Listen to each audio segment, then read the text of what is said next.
எல்லாம் என்ன பண்றீங்க? இன்னைக்கு மதியானம் எங்க வீட்டுல என்ன லஞ்சுனா, கல்பனாக்கும் உடம்பு சரியில்லை, சளி பிடிச்சிருக்கு. ஸோ அதனால அதுக்கு தகுந்த மாதிரியான லஞ்சு தான் பண்ணியிருக்கேன். வாங்க என்ன லஞ்சுன்னு பார்க்கலாம். சுட சுட சாதம் தயாரா இருக்கு. சூப்பரான ஒரு நாட்டுக்கோழி மிளகு வறுவல் செஞ்சிருக்கேன். நாட்டுக்கோழி போட்டு அப்படியே ஃப்ரையா அப்படியே மிளகு கொத்தமல்லி எல்லாம் வறுத்து போட்டு ஒரு பொடி ரெடி பண்ணி செஞ்சிருக்கேன். அதுதான் மிளகு வறுவல் தான் இது.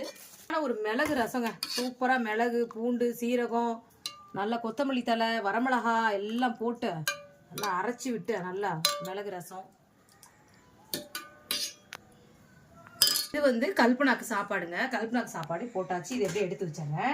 இப்போ இந்த குட்டிக்கு தயிர் சோறு தான் வேணுமா? தான் என்ன சோறு வேணும் உனக்கு?